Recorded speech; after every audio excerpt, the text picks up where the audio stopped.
علماء کہتے ہیں کہ جو درود ہے وہ بہر صورت قبول ہوتا ہے۔ اس لیے حضرت عمر رضی اللہ تعالیٰ عنہ فرماتے ہیں کہ دعا کو درود کے ساتھ جوڑ لو، درود تو قبول ہونا ہی ہونا ہے، تمہاری دعا بھی قبول ہو جائے گی۔ چونکہ اللہ تعالیٰ جل شانہ کی یہ شان نہیں ہے کہ بعض کو قبول کر لے اور بعض کو ترک کر دے۔ ہماری فقہ کا بھی مسئلہ ہے، اگر آپ نے کسی سے سودا لیا ہے، اس میں کوئی ردی چیز آ گئی اور کچھ صحیح آ گئی ہے، اب یہ نہیں آپ کہہ سکتے کہ جو صحیح ہے وہ رکھ لیں اور ردی واپس کر دیں، یا تو وہ صحیح کے ساتھ ردی بھی قبول کرنا پڑے گی اور یا پھر جو ہے وہ صحیح بھی واپس کرنا پڑے گی۔ یہ نہیں ہوگا کہ مرضی کی رکھ لی اور مرضی کی واپس کر لی، یا سارا سودا قبول کرنا پڑے گا یا سارا سودا واپس کرنا پڑے گا۔ تو اللہ تعالیٰ جل شانہ کے حضور جب درود کے ساتھ دعا مانگی جائے تو پھر اللہ تعالیٰ جل شانہ اس دعا کو چھانٹ کے الگ نہیں کرتا کہ میں نے یہ نہیں قبول کرنی، درود کے ساتھ جو مانگی ہوئی دعا ہے اللہ وہ بھی مستجاب فرما لیتا ہے، وہ بھی قبول فرما لیتا ہے۔ درود پاک وہ بابرکت عمل ہے کہ جو اہل ایمان کو تعلیم دیا گیا۔ علماء نے لکھا کہ زندگی میں ایک مرتبہ درود شریف پڑھنا فرض ہے، اور جب حضور علیہ السلام کا نام لیا جائے اس وقت درود پڑھنا واجب ہے۔ اس کے علاوہ بھی وجوب کے اور بہت سارے مقامات علماء نے بیان کیے، اور نمایاں 40 مقامات علماء نے بیان کیے جہاں درود شریف پڑھنا مستحب ہے، لیکن بعض مقامات پہ درود شریف پڑھنا مکروہ بھی ہے، جس طرح باتھ روم اور اس قبیل کے اور مقامات اور جگہیں اور جو ہے وہ احوال ایسے ہیں جہاں درود شریف نہیں پڑھا جائے گا۔ باقی درود شریف وہ بابرکت وظیفہ ہے، وہ مقبول بارگاہ عمل ہے کہ جس کو جتنی بار مرضی پڑھو، ایک تو طبیعت میں اکتاہٹ نہیں ہوتی، انسان تھکتا نہیں، اور دوسرا اس عمل کی برکتیں اتنی ہیں، اس کا ثواب اتنا ہے کہ حضور نبی رحمت صلی اللہ علیہ وسلم کا فرمان حضرت ابو ہریرہ رضی اللہ تعالی عنہ سے سماعت کر لیجئے کہ حضور علیہ السلام نے ارشاد فرمایا من صلی علیہ صلاۃ واحدۃ صلی اللہ علیہ عشرا، جو میرے اوپر ایک مرتبہ درود پڑھتا ہے اللہ تعالیٰ اس پہ 10 رحمتوں کا نزول فرماتا۔ یہ اس بابرکت وظیفے کا نتیجہ ہے جو بندہ مومن کو نصیب کر دیا جاتا ہے۔ دوسری روایت حضرت انس بن مالک رضی اللہ تعالی عنہ سے مروی ہے ان النبی صلی اللہ علیہ وسلم قال من ذکرت عنده فلیصلی علی ومن صلی علی مرۃ صلی اللہ علیہ بها عشرا۔ حضور نے فرمایا کہ جس شخص کے سامنے میرا ذکر کیا جائے اس کو میرے پہ درود پڑھنا چاہیے، اس لیے کہ جس نے میرے اوپر ایک مرتبہ درود پڑھا اللہ تعالیٰ اس پہ 10 رحمتیں نازل فرماتا۔ علماء نے ایک بڑی خوبصورت بات لکھی، وہ کہتے ہیں کہ اصل درود پڑھ کر کے اپنے لیے رحمتیں طلب کرنا ہوتا ہے رب سے، چونکہ مصطفیٰ کریم علیہ الصلوۃ والسلام ہمارے درود کے محتاج ہے۔ بندہ کہ میں درود پڑھ رہا ہوں، جب ہم نہیں تھے اس وقت بھی مصطفیٰ پہ درود پڑھا جا رہا تھا، جب کائنات کو خلق وجود بھی نہیں دیا گیا تھا مصطفیٰ پہ درود اس وقت بھی پڑھا جا رہا تھا۔ تو یہ ہم اپنی سعادت مندی حاصل کرتے ہیں۔ اس کی مثال یہ ہے کہ جو مانگنے والے ہیں وہ 2 طرح کے ہوتے ہیں۔ سورۃ الفاتحہ کی تفسیر میں نے مختصر بات آپ کے سامنے اس عنوان سے رکھی تھی۔ ایک وہ ہے کہ جو ڈائریکٹ دروازے کو دستک دے کے صاحب خانہ سے مانگتے ہیں، صاحب خانہ اپنی توفیق کے مطابق اس کو دے نہ دے اس کی مرضی۔ اور مانگنے والوں کا ایک اور طریقہ ہوتا ہے کہ وہ مانگتے نہیں، کسی شخص کے دروازے پہ کھڑے ہو کے اس کو دعائیں دینے لگتے ہیں، تیرے بچوں کی خیر، تیرے والدین کی خیر، جہاں دادے پر دادے سے شروع ہوتے ہیں اور نیچے نسل تک آتے ہیں۔ تو وہ جب دعائیں مانگ رہے ہوتے ہیں تیرے خاندان کی، تیری جد کی خیر، تو گھر والا سمجھتا ہے جو ہمیں دعائیں دے رہا ہے اصل خود خالی جھولی لے کر آیا ہے، یہ کچھ مانگنا چاہتا ہے۔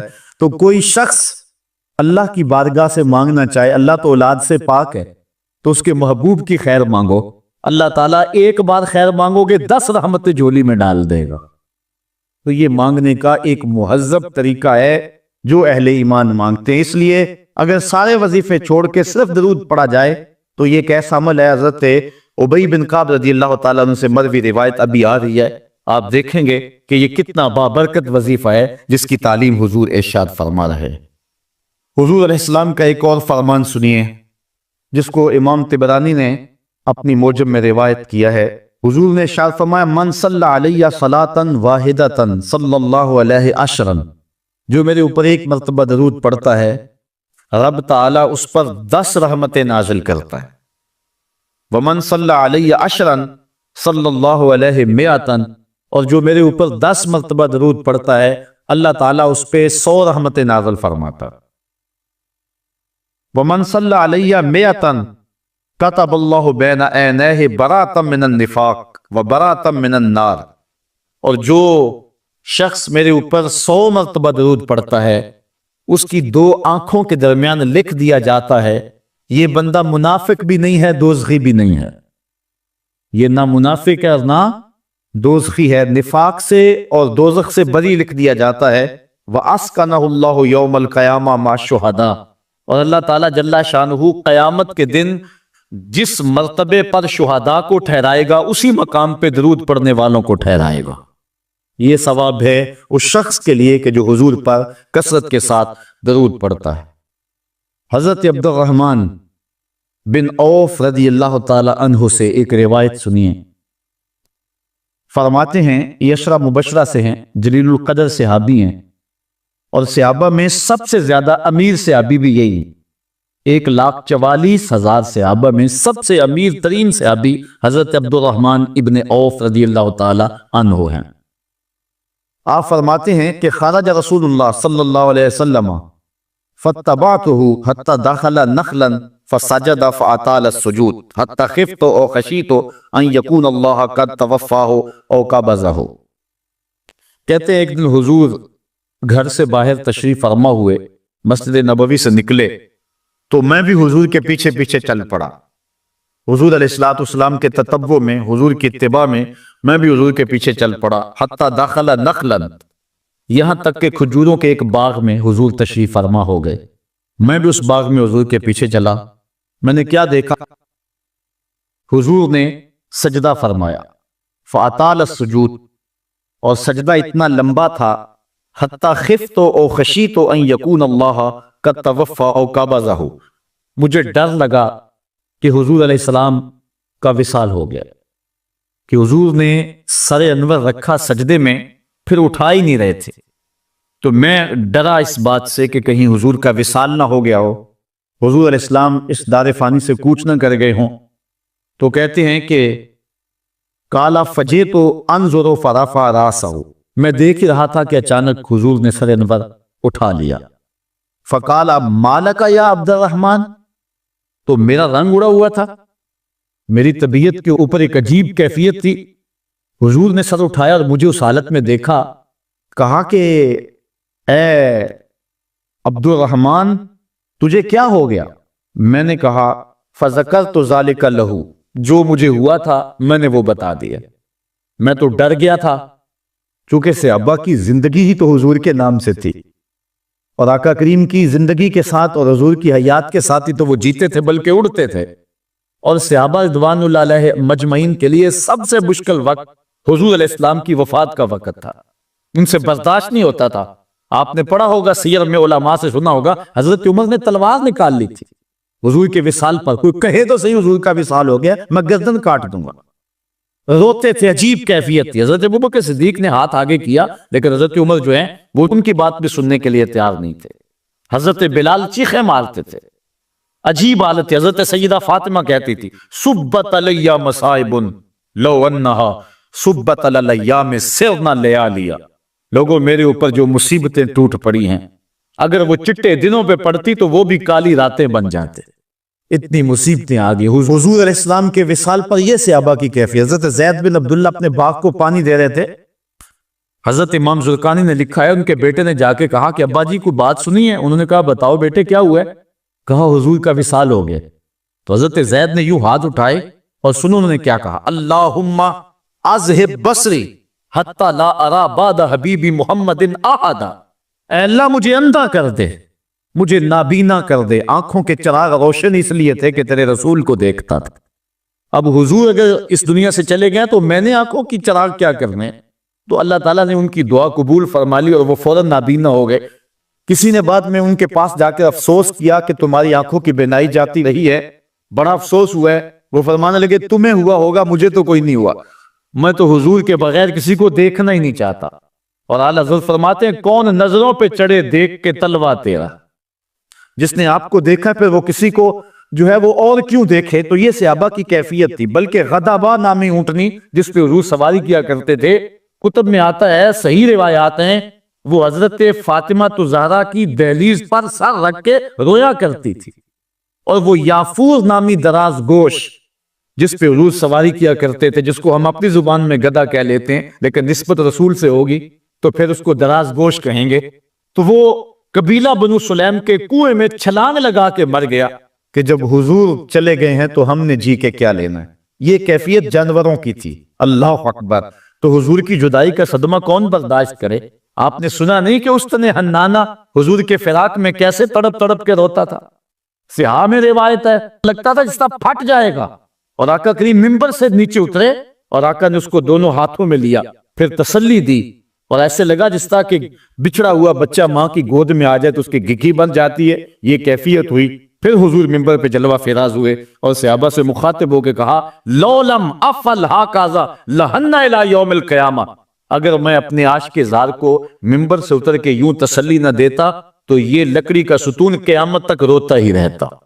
اللہ اکبر۔ یہ ہے حضور کے پیار کی کیفیت۔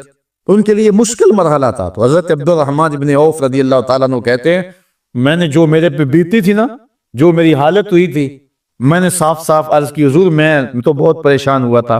تو حضور نے فرمایا فقالا ان جبرائیل علیہ السلام قال لی، سنو کہ جبریل امین میرے پاس آئے اور انہوں نے مجھے آ کے کہا الا ابشرک ان اللہ عز وجل یقول، کہ حضور میں آپ کو بشارت نہ دوں کہ رب کیا کہتا ہے؟ وہ یہ کہتا ہے من صلی علیک صلیت علیہ ومن سلم علیک سلمت علیہ۔ ذرا دیکھیے لفظ، حضور فرماتے ہیں میں کیوں سجدے میں گیا تھا؟ سنو اے عبد الرحمن ابن عوف، واقعہ کیا ہوا، میں اتنا لمبا سجدہ کیوں کیا؟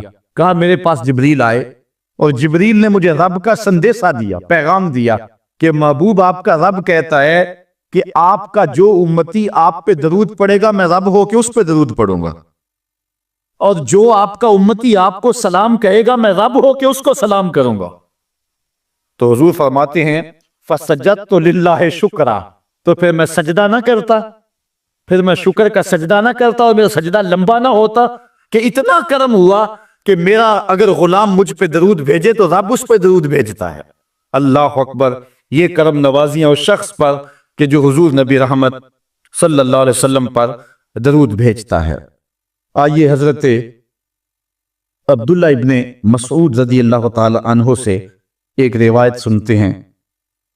کہتے ہیں کہ ان للہ ملائکۃ سیاحین یبلغون عن امتی السلام، اللہ کے کچھ فرشتے ہیں جن کی ڈیوٹی یہ ہے وہ دھرتی پر گھومتے ہیں، پوری دنیا پہ چکر لگاتے ہیں، اور کرتے کیا ہیں؟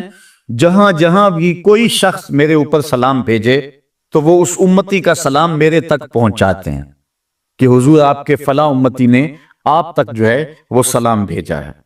اور دوسری روایت حضرت حسن رضی اللہ تعالیٰ عنہ اپنے باپ حضرت علی المرتضیٰ سے روایت کرتے ہیں کہ حضور علیہ السلام نے ارشاد فرمایا حیث ما کنتم فصلوا علیہ فإن صلاتکم تبلغنی، فرمایا علی جہاں بھی رہو میرے اوپر سلام پڑھا کرو، تمہارا سلام مجھے پہنچتا ہے۔ جہاں بھی رہو میرے اوپر سلام پڑھنے کو، عمل کو نہ چھوڑنا۔ قیامت کے دن حضور علیہ السلام کی سب سے زیادہ قربت کس شخص کو نصیب ہوگی؟ تو وہ روایت ہے حضرت عبداللہ ابن مسعود رضی اللہ تعالی عنہ سے کہ حضور نے فرمایا ان اول الناس بی یوم القیامہ اکثرہم علی صلاۃ، قیامت کے دن میرا سب سے زیادہ قریبی شخص وہ ہوگا کہ جو میرے اوپر کثرت کے ساتھ درود پڑا کرتا ہے۔ حضرت ابی بن کعب رضی اللہ تعالیٰ عنہ کی وہی روایت جو میں نے جس کا اشارہ دیا، روایت کرتے ہیں کان رسول اللہ صلی اللہ علیہ وسلم اذا ذهب ربع الليل قام فقال يا ايها الناس اذكروا الله جاءت الراجفة تتبع الرادفة جاء الموت بما فيه کہتے ہیں کہ حضور علیہ الصلوۃ والسلام جب رات کا چوتھائی حصہ باقی رہ گیا تو آقا کریم علیہ السلام نے لوگوں کو بیدار کیا، لوگوں کو جگایا کہ اٹھو، اللہ کا ذکر کرو، قیامت آنے والی ہے، موت آنے والی ہے۔ حضور نے صحابہ کو بیدار کیا۔ قال ابی بن کعب رضی اللہ تعالیٰ عنہ، حضرت ابی بن کعب رضی اللہ تعالیٰ عنہ فرماتے ہیں یہ جلیل القدر سے ابی، اور حضور علیہ الصلوۃ والسلام ان سے قرآن سنا کرتے تھے۔ بلکہ ایک دن حضور گزر رہے تھے، حضرت ابی بن کعب رضی اللہ تعالیٰ عنہ تلاوت کر رہے تھے، حضور رک کے سننے لگے۔ اگلے دن ملاقات ہوئی تو فرمایا ابی میں گزر رہا تھا، تو تلاوت کر رہا تھا اور میں سنتا رہا۔ تو حضرت ابی نے کہا حضور اگر مجھے پتا چل جاتا نا کہ آپ سن رہے ہیں تو میں اور سوار کے پڑھتا۔ محدثین شارحین لکھتے ہیں کسی کے دکھلاوے کے لیے قرآن سوار کے پڑھنا ریاکاری ہے، لیکن اگر حضور کے دکھلاوے کے لیے پڑھا جائے یہ ریاکاری نہیں ہے، یہ عین دین ہے۔ تو حضرت ابی بن کعب رضی اللہ تعالی عنہ کہتے ہیں کہ میں نے حضور کی خدمت میں عرض کی، فقلت، تو میں نے عرض کی یا رسول اللہ صلی اللہ علیہ وسلم میں آپ پر بہت زیادہ درود شریف پڑھتا ہوں، فَكَمْ أَجْعَلُ لَكَ مِنْ صَلَاتِي، تو مجھے بتا دیں کہ میں آپ پہ کتنا وقت درود پڑھا کروں۔ قَالَ مَا شِئْتَ، کہا جتنا تو پڑھ سکتا ہے، جتنا تیرے پاس وقت ہے، جتنی تیری مرضی ہے، میں کوئی مقرر نہیں کرتا۔ قَالَ قُلْتُ، تو میں نے کہا الربع، میں چوتھا حصہ درود پڑھا کروں گا، باقی 3 حصے باقی وظیفے کر لیا کروں۔ قَالَ مَا شِئْتَ، حضور نے فرمایا تیری مرضی، وَإِن زِدْتَ فَهُوَ خَيْرٌ لَكَ، لیکن اگر درود زیادہ پڑھے نا تو تیرے لیے ہوگا بہتر۔ ویسے تو اگر چوتھا حصہ پڑھے، باقی 3 حصے باقی وظیفے، لیکن اگر ایسا کرے تو تیرے لیے بہتر ہوگا، زیادہ اگر پڑھ لے۔ قَالَ کہتے ہیں فَقُلْتُ، تو میں نے کہا فَثُلْثَيْن، میں 2/3 پڑھ لیا کروں گا۔ قَالَ مَا شِئْتَ، فرمایا جس طرح تیری مرضی، فَإِن زِدْتَ فَهُوَ خَيْرٌ لَكَ، لیکن اگر تو درود کو زیادہ کر لے تو یہ تیرے لیے بہتر ہوگا۔ قُلْتُ النِّصْفُ، میں نے عرض کی حضور میں آدھا وقت درود پڑھ لیا کروں گا، باقی آدھا وقت دیگر وظائف پڑھ لیا کروں گا۔ قُلْتُ، جب میں نے یہ بات کہی تو حضور نے فرمایا مَا شِئْتَ، جو تیری مرضی، جو تیرے دل میں آئے، وَإِن زِدْتَ فَهُوَ خَيْرٌ لَكَ، لیکن اگر تو درود کو اور زیادہ کر دے تو تیرے لیے ہے بہتر۔ کہتے ہیں کہ میں نے عرض کی اجعل لک صلاتی کلھا، حضور پھر میں سارا وقت درود ہی پڑھ لیا کروں گا، میں سارا وقت درود ہی پڑھ لیا کروں گا۔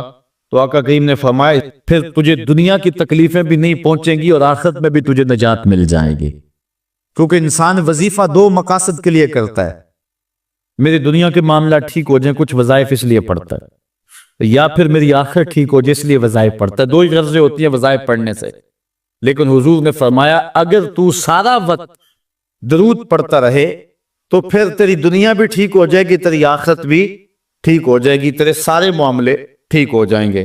اللہ اکبر۔ اور حضور علیہ السلام کا یہ ایک اور فرمان سنیے جس کو حضرت انس رضی اللہ تعالیٰ عنہ روایت کرتے ہیں۔ حضور علیہ السلام نے ارشاد فرمایا من صلی علی فی یوم 1000 مرہ لم یمت حتی یرا مقعدہ من الجنہ، جو ایک دن میں 1000 مرتبہ میرے اوپر درود پڑے وہ اتنی دیر تک مرے گا نہیں جب تک جنت میں اپنا ٹھکانہ نہیں دیکھ لیتا۔ یہ اللہ تعالیٰ اس کو خاص نور نصیب فرمائے گا۔ اور آئیے سنیے حضور علیہ السلام کیا ارشاد فرما رہے ہیں۔ حضرت ابو درداء رضی اللہ تعالی عنہ سے روایت ہے، امام ابن ماجہ نے اپنی سند سے اس کو روایت کیا ہے۔ قال قال رسول اللہ صلی اللہ علیہ وسلم اکثروا علی من الصلاة کل یوم الجمعہ فإنہ مشہود تشہدہ الملائکہ۔ حضور نے فرمایا کہ ہر جمعے کے دن میرے اوپر کثرت کے ساتھ درود پڑھا کرو، کیونکہ یہ یوم مشہود ہے، اس دن فرشتے حاضر ہوتے ہیں، تو جمعے کے دن کثرت کے ساتھ باقی دنوں کی نسبت میرے اوپر درود پڑھا کرو۔ تو وَإِنَّ أَحَدًا لَن يُصَلِّيَ عَلَيَّ إِلَّا